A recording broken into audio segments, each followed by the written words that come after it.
Bandidos is one of the deadliest biker gangs to exist, and what makes it even more notorious is its members. They are infamous for spreading violence and bringing chaos. Today we are going to have a look at the 8 most dangerous Bandidos members. Let's get started.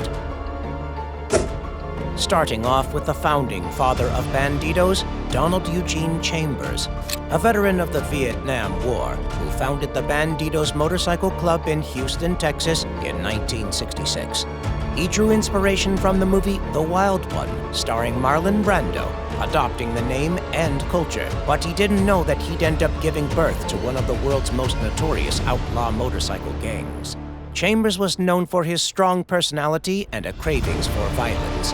His leadership style set the tone for the club's ongoing rivalry with other gangs, particularly the Hells Angels, which led to decades of violence. Chambers ruled with an iron fist, using fear and brute force to maintain loyalty. Despite the gritty exterior and notorious reputation, Chambers instilled a sense of discipline and honor among Bandidos members, fostering the notion of brotherhood. This paradoxical approach contributed to the gang's survival and growth. Chambers' reign ended in the late 1970s when he was convicted of murder and sentenced to life in prison. Secondly, we have Glenn Merritt, often recalled as Satan. He played a crucial role as the enforcer within the Bandidos Motorcycle Club. His name alone struck fear within and outside the gang. Merritt's reputation was just from his status as a member. On the other hand, his role as the club's enforcer was even greater. He was responsible for maintaining order and demonstrating power. Merritt's role required a disposition for violence and intimidation, and these traits were already his possessions. As the enforcer, he carried out punishments against members who broke the club's code and against anyone who posed a threat. This role demanded a mix of raw power and psychological warfare, making him an effective and feared figure. His approach combined raw strength with cunning, contributing to the Bandidos' fearsome reputation. His home was searched, and 52 guns were found. He was also infamous for being a part of robberies and trafficking of stolen vehicles. So in 2006, he was sentenced to 4 years in prison. Despite his eventual capture and imprisonment, Merritt's legacy within the Bandidos and the larger outlaw motorcycle gang world remains undeniable. Next, we have the guy who took the gang to another level, George Wagers, known as Georgie Boy. He rose to prominence as the international president of the club in the early 2000s.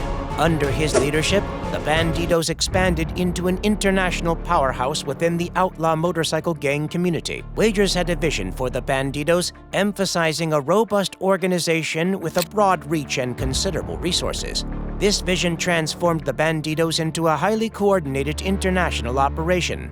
Chapters were established across continents, including Germany, Denmark, Australia, and beyond. The expansion often led to violent conflicts with rival gangs. Wagers did not shy away from violence. Instead, he used it to solidify the Bandidos' formidable reputation. However, his tenure was not without controversy. In 2005, he was indicted on multiple charges, including racketeering, conspiracy to commit murder, witness tampering, and drug dealing. Authorities claim that Wagers ran the Bandidos as a major criminal enterprise. Despite legal battles, Wagers' influence on the Bandidos remains significant. John Xavier Portillo, an influential figure in the Bandidos Motorcycle Club, rose to infamy during his tenure as the national vice president of the gang.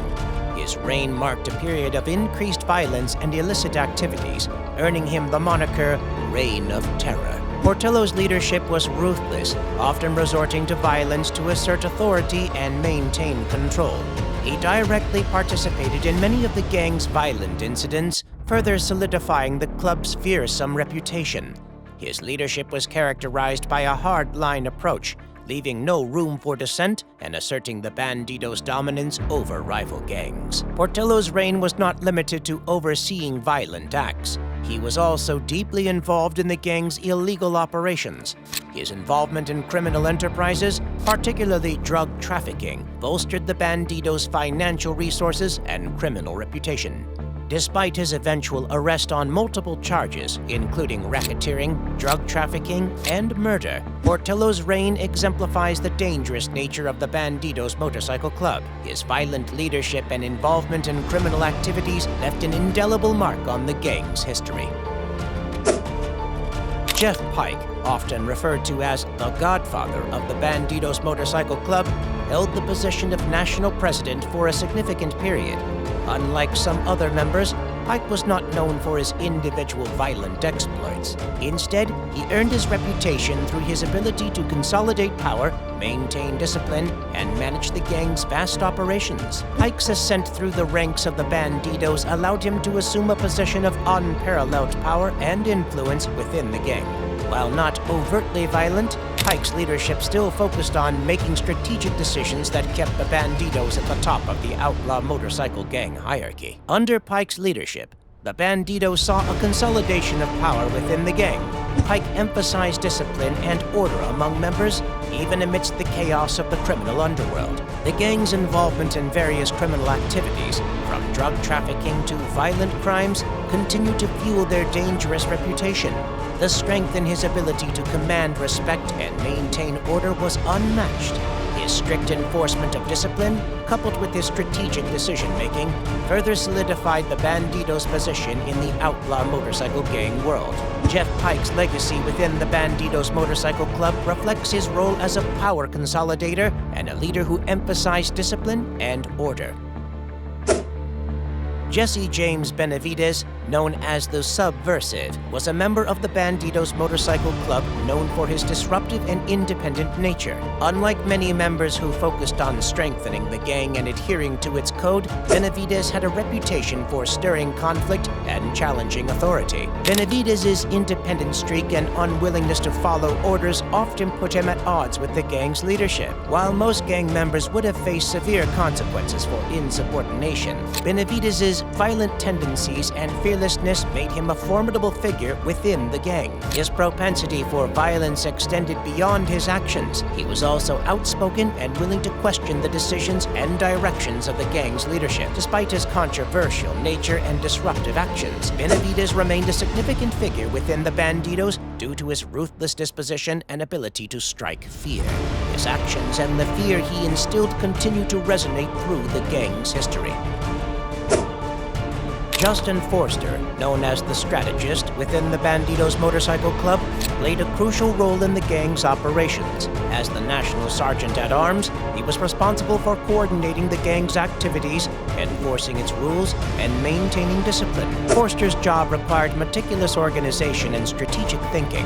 He had to plan and execute the gang's operations, navigate the complex landscape of outlaw motorcycle gang politics, and deal with rival gangs. This role was fraught with danger, as decisions could lead to violent confrontations and law enforcement scrutiny. Forster's organizational acumen was vital in preserving the structure and discipline of the club amid the chaotic world of outlaw motorcycle gangs. His ability to coordinate activities across the different regions ensured coherence in the gang's operations, and he oversaw the implementation of the gang's rules and regulations. While Forster's role was less overtly violent than some other members, he was deeply involved in the gang's criminal activities. This included drug trafficking, extortion, and assault, highlighting the dangers associated with his position. Justin Forster's legacy within the Bandidos Motorcycle Club is one of strategic planning, meticulous organization, and a dedication to the gang's cause. His approach to power and control demonstrated that influence within outlaw motorcycle clubs could manifest through organizational skills and strategic thinking.